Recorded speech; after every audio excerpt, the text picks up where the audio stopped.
10 minutes pour Jésus, numéro 46. Mais quel talent nous nous améliorons! Et si on disait du mal? Ça fait tellement de bien de dire du mal! On voudrait aborder avec vous, en complément avec la vidéo d'hier. Mais attends, ça ressemble trop, on va échanger de place, on va échanger de place. Ah, c'est pas le même décor. Ah, tout a changé, tout a changé! Donc on se disait que par rapport à la vidéo d'hier, vous voulez aller un petit peu plus loin. Exact. Et en se disant... Non, ne coupez pas, c'est pour vous, c'est pas violent. En se disant, mais pour en finir, il y a beaucoup de gens qui nous posent parfois la question de dire, mais c'est quoi le péché pour en finir? J'ai pas de péché. Voilà. Beaucoup de gens nous le disent. Voilà. J'ai pas de péché. Parce qu'on dit, bah voilà, j'ai pas tué, j'ai pas volé, etc. Donc j'ai pas fait de péché grave. Mais chaque péché est grave, dans la mesure où c'est un manque à l'amour. Et comme l'a dit hier Matthieu, un péché c'est une rupture avec Dieu, une rupture avec les autres, une rupture avec nous-mêmes. C'est-à-dire qu'à un moment donné, on n'a plus été capable d'aimer Dieu, on n'a plus été capable d'aimer les autres, on n'a plus été capable de s'aimer soi-même. Et du coup, bah, c'est quelque chose d'assez grave. Nous, vous savez, on est chrétiens, on aime Jésus, donc on aime ses paroles. Et Jésus dit, dans la prière qu'il nous demande de prier chaque jour, le Notre Père, de dire à Dieu, pardonne-nous nos offenses. C'est une manière de nous révéler que nous avons des offenses à nous faire pardonner devant Dieu. J'ai découvert ça dans mes petites études au séminaire. En fait, la croix de Jésus, quand Jésus meurt, il ne fait pas que nous sauver de nos péchés. Quand il meurt, c'est saint Paul qui nous l'enseigne beaucoup dans la lettre aux Romains, quand Jésus meurt, il nous révèle qu'on est pécheur. Parce que si c'était pas grave, Jésus n'aurait pas besoin de mourir. Mais si le Fils de Dieu est mort pour nous, c'est que donc ce que l'on fait, vous et moi, et peut-être moi plus que vous, bon Pascal encore plus. Ouais, il me fait une raison. Tu te fais une raison. Si Jésus est mort, c'est que ce que nous faisons, ou ce que nous ne faisons pas, que nous aurions dû faire, l'amour de Dieu, l'amour des frères, l'amour de la création, la nature, eh bien c'est grave. On est obligé de le dire, frères et sœurs, mais dans nos vies, il y a des forces de mort qui sont à l'œuvre. Mort physique, oui, ce qu'on appelle une maladie. Et en réalité, la maladie la plus grave, c'est la maladie de l'âme. Et quand on est malade du péché, on risque la mort de l'âme. Et la mort de l'âme, c'est la séparation avec Dieu, la rupture d'alliance. Un péché, c'est ce qui nous coupe ou nous éloigne de Dieu, des autres et de nous-mêmes aussi. Et, je me dis, dans la Bible, on nous révèle le mal, mais on nous donne le médicament aussi. Ça veut dire que, après tout, Jésus aurait pu nous laisser nous dépêtrer tout seul avec tout ça. Et moi, ce que j'aime beaucoup dans la vie de Jésus, c'est que on le voit sans arrêt aller à la rencontre de tous ceux qui sont en rupture d'alliance avec Dieu ou avec les autres ou avec eux-mêmes, et en posant son regard sur eux, en leur donnant une parole de réconciliation, en leur pardonnant, eh bien ces hommes et ces femmes peuvent renouer le lien. Voilà, renouer le lien. Et moi j'aime bien une image qu'on prend souvent, vous savez, quand vous cassez le bout de ficelle, vous refaites un nœud, si vous le recassez, vous refaites un nœud, et à chaque fois que vous faites un nœud, vous vous rapprochez un peu plus. Les deux extrémités se de rapprochent. l'autre. Et le sacrement du pardon, il est un peu là comme ça, enfin en disant, c'est vrai que dans nos vies, Dieu sait très bien que nos vies, c'est pas facile, notre humanité elle est blessée de toute façon, il le sait, et il sait que des chutes on en aura, mais à chaque fois il nous propose de nous relier à lui en nous donnant son pardon, et chaque fois qu'il nous donne son pardon, d'une certaine manière, on se rapproche de son amour, on se rapproche de ce qu'il est, et moi c'est ça que j'aime beaucoup dans ce que Jésus nous révèle le mal qui est en nous, mais il nous donne aussi la manière de nous en sortir. Il ne nous laisse pas tout seuls. Les saints, voilà, les hommes et les femmes qui sont des êtres de lumière, hein, c'est des gens qui ont aimé Jésus toute leur vie, qui ont fait du bien à la folie, et on se dit « Oh là là, j'ai du mal à y arriver », comme eux, ils disent ceci, ils disent « Plus je m'approche de Dieu, donc de la source de la lumière, plus je me rends compte des ténèbres qui habitent mon cœur. » Et les gens qui n'ont pas l'habitude de fréquenter le Christ, ils ne se rendent même pas compte qu'ils font des péchés, ils sont complètement pris dans l'esprit du monde, ils vivent leur vie, puis tout va bien, plus ou moins ils se rendent compte quand il y a une grosse maladie ou un décès, bon voilà c'est un peu dur et tout ça, ou des guerres, là, bon voilà là ça les réveille. Mais sinon dans le quotidien, bon ça va, je fais pas de péché. Et en fait, il y a une image qu'on m'a donnée, c'est dans une pièce, s'il n'y a pas de lumière, bah on voit pas la poussière. Mais si on met de la lumière dans la pièce, par exemple le rayon de soleil, on voit les particules en suspension. Si on approche avec plus d'attention, on voit « Oh là là, ça fait longtemps que je n'ai pas passé le balai ». Et bien c'est la même chose avec Dieu.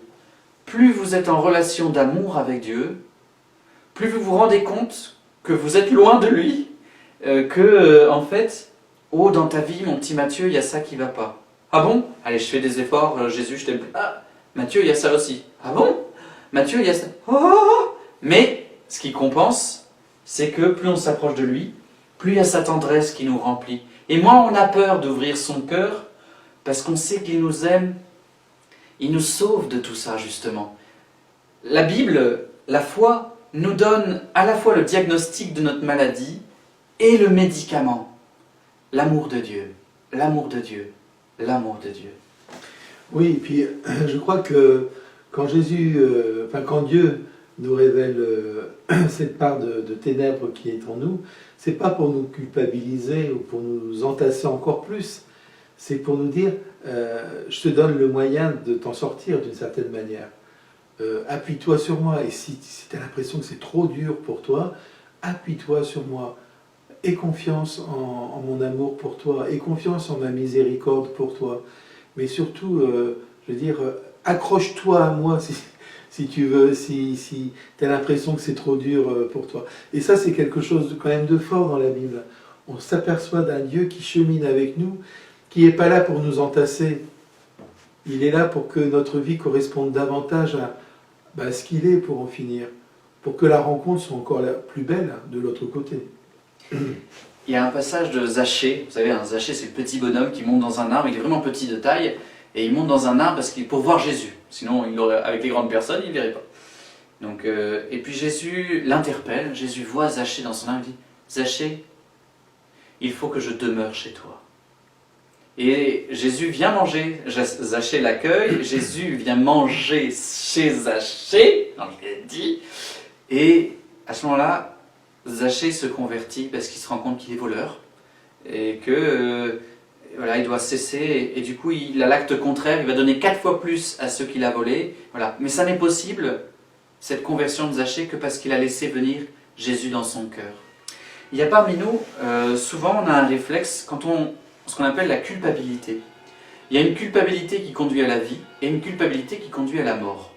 C'est-à-dire, regarder son péché sans le regard de Jésus, on se met en grave danger. Et je comprends les gens qui ne veulent pas aller se confesser, pas parler de Jésus, pas regarder le mal et tout ça dans leur vie. Parce qu'ils disent, j'ai déjà si peu d'estime de moi, si je commence à parler de ce qui est mal, je vais encore plus mourir.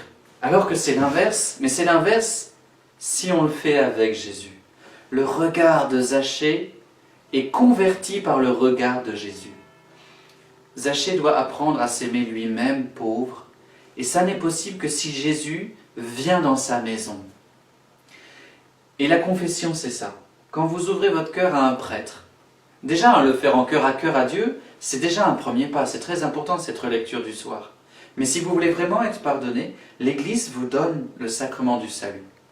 La confession. Le baptême d'abord, la messe ensuite, la confession après.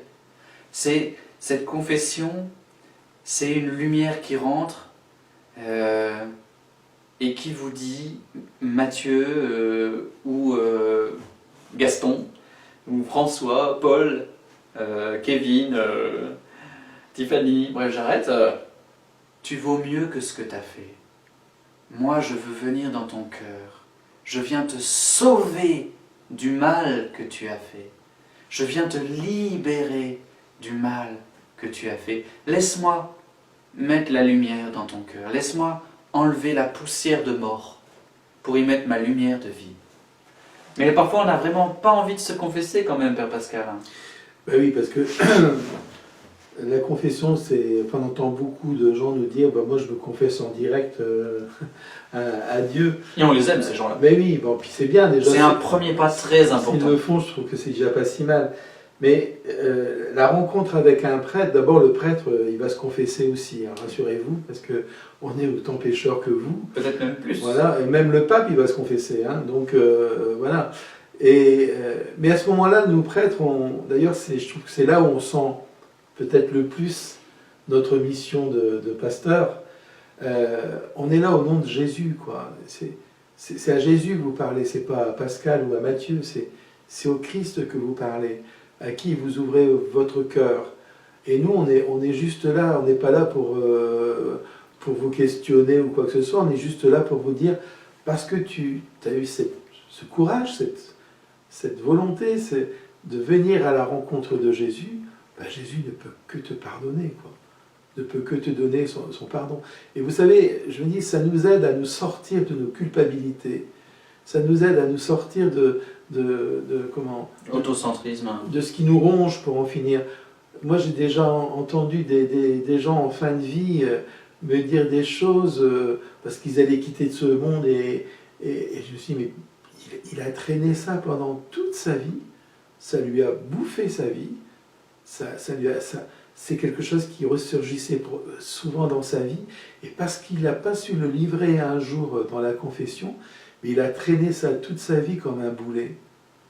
Et pour en finir, ça l'a empêché d'être vraiment heureux. Et bien c'est dommage, parce que le sacrement de la réconciliation, il est là pour dire, t'es pas parfait, Jésus le sait. Mais si tu viens dans la confiance lui livrer ton péché, lui saura te redire combien il t'aime. Et il te remettra, il renouera l'alliance avec Dieu, mais j'irais avec toi-même aussi. C'est ça qui est intéressant dans la confession, c'est qu'on se réconcilie avec Dieu, mais on se réconcilie avec soi-même aussi. Et du coup, on peut repartir, on peut se remettre en route, et pas s'enliser dans des ornières qui nous font faire du surplace parfois trop longtemps dans nos vies. Pour vous dire la vérité, moi si je suis prêtre, c'est d'abord parce que j'ai été me confesser.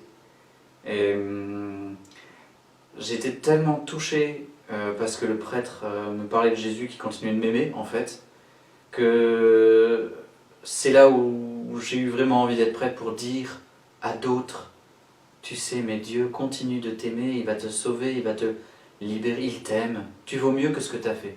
J'ai vécu ça, j'ai vécu ce pardon en confession, et ça a fait de moi quelqu'un qui continue de croire en la vie, croire dans les autres, et croire en moi-même. C'est pas facile de croire en soi-même. Et je l'aurais pas pu... en tout cas, Dieu s'est servi de la confession pour moi me sauver, pour moi me redonner sens à ma vie. Et donc, frères et sœurs, s'il vous plaît, allez vous confesser. Allez reconnaître que vous n'êtes pas parfait, que vous avez oublié Dieu, que vous avez laissé tomber vos frères, qu'il y a ça de lourd dans votre vie. Déposez le fardeau aux pieds de Jésus dans la confession pour qu'il puisse vous redire « Je t'aime » et qui vous sauve, frères et sœurs. Tous les samedis matins, on est là à l'église Saint-Pierre-Saint-Paul et donc il y a quelqu'un qui est dispo pour vous, quoi. Oui, puis vous pouvez, même en dehors de ça, passer un coup de fil et en disant, voilà, je souhaiterais rencontrer un prêtre pour vivre le sacrement de la réconciliation. On aura toujours du temps. Oui, ça pour ça, promis. Voilà, je pense qu'avec tout ça, eh bien, on va pouvoir faire un pas de plus vers Jésus. Alléluia. Frères et sœurs, on vous dit à bientôt. Au revoir.